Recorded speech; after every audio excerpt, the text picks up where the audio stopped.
Welcome back to Chris Channel. Today gagawa tayo ng dalgona coffee. 2 tablespoon ng barakong kape. Siyempre guys, dapat barako yan. Para pag ininom mo yan mamaya, gising na gising kayo. Diba? Ang lakas ng kick niyan. Diba? O eto naman. Siyempre, dapat may 2 tablespoon of sugar para kahit barako, kahit mapait, sweet pa rin. Diba guys? O eto naman, kung hindi nyo trip papakin yung kape at asukal, syempre, lagyan natin ng 2 tablespoon of water. Eto naman, bahala kayo kung anong milk ang meron kayo dyan. Basta ako, kinuha ko pa to sa gatas ng kalabaw ng lolo ko. Pumunta pa ako sa bukid. Kahit lockdown, malakas kayo sa akin eh. This is it guys. Gagawin na natin siya. Paghalo-haluin lang natin yung mga ingredients na binanggit ko kanina. 2 tablespoon of coffee. And then, yung next naman is 2 tablespoon of sugar. Para naman kahit mapait, sweet pa rin.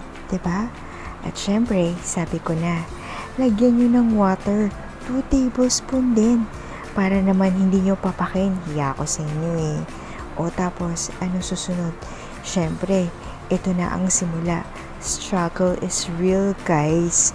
Ayan, kailangan malakas-lakas ang muscle nyo dyan ha. Kailangan may muscle kayo at hindi lalambot-lambot ang mga buto nyo. Kasi naman, hindi mixer ang gagamitin natin, kundi spoon, kutsara, kutsarita. Ano pa bang pwedeng word na gamitin dyan? Bahala kayo.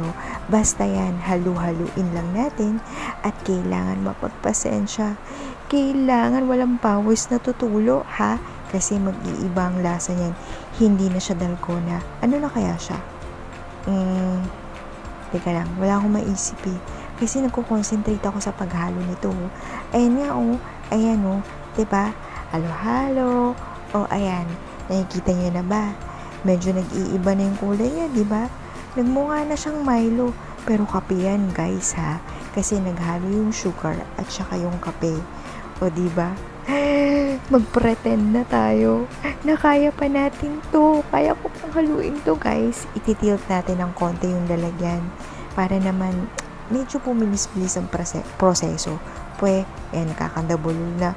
Oh, nakikita nyo ba yan? Naku, nafe-feel ko na yan. Ayan na. Kaping-kapi na ako eh. Ayan na siya. Ayan ang gatas ko, guys. Nilagyan ko na siya ng yelo, ha? At saka, ayan, nilagyan ko ng powder sa ibabaw. Milk powder. Ang gatas ng kalabaw ni Lolo. May yelo na yan sa ilalim. Nakalimutan ko lang. Sorry naman. Kasi naman sabi ko sa inyo kanina, diba? Kaping-kapi na nga ako eh. Oops. Kailangan pala nakamask ako. Nag-alcohol naman ako guys eh. So, anong connection ng alcohol? Dapat pala mamaya ko pa sasabihin yung alcohol na yan sa medyo bandang huli. Okay. Anyways, parang wala nang sense. Ayan. Itak-tak natin yan. Itak-tak mo. Itak-tak mo. Itak-tak. Tak-tak-tak-tak-tak-tak-tak. Itak-tak mo.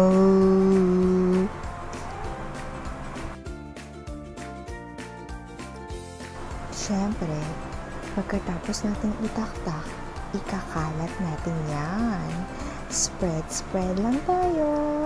Kalat-kalat. Ayan.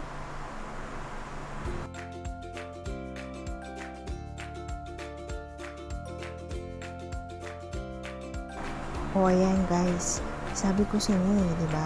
Hindi pa ako tapos magtaktak eh. Itaktak pa natin yan, ikalat pa natin yan. Para naman lahat ng flavor, kalat.